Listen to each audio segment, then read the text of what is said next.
Hello বন্ধুরা, আজকে তোমাদের সঙ্গে আমি শেয়ার করছি গোলাপ জামুনের রেসিপি কী করে বাড়িতে বানাবে।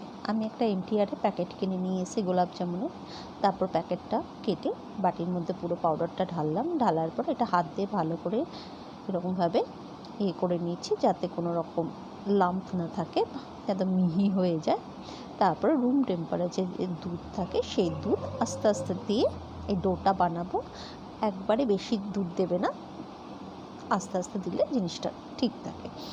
তো বানানো যখন এটা ডোটা পুরোপুরি হয়ে যাবে, এরকম দেখবে হালকা অয়েলের মতনই এরকম সুন্দর হয়ে যাবে ডোটা, এবং হাতের মধ্যে দেখবে অয়েল লেগে গেছে, মানে ওখান থেকে মাখতে মাখতে মাখাটা ঠিক হয়ে গেছে। এবারে একটা প্যানের মধ্যে আমি জল নিলাম 1 কাপ, আর পরিমাণটা মনে রাখবে 1 কাপ জলের সঙ্গে 1 কাপ চিনি, মানে যতটা জল নেবে ততটা চিনি দেবে। তারপর গ্যাসটা অন করে দিয়ে ভালো করে নাড়তে থাকছি।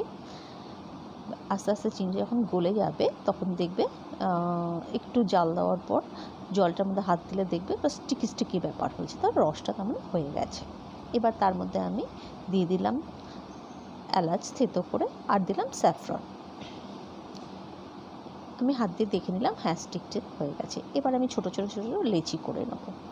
লেচিগুলো করে নিলাম। এবার কড়াইয়ের মধ্যে সানড্রপ অয়েল দিলাম, দিয়ে এবার লেচিগুলোকে হালকা হাতে ভেজে নেব।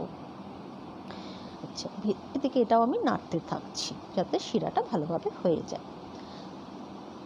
তো এবার যে দেখলাম গরম হয়ে গেছে, এবার আস্তে আস্তে করে দিয়ে দিচ্ছি।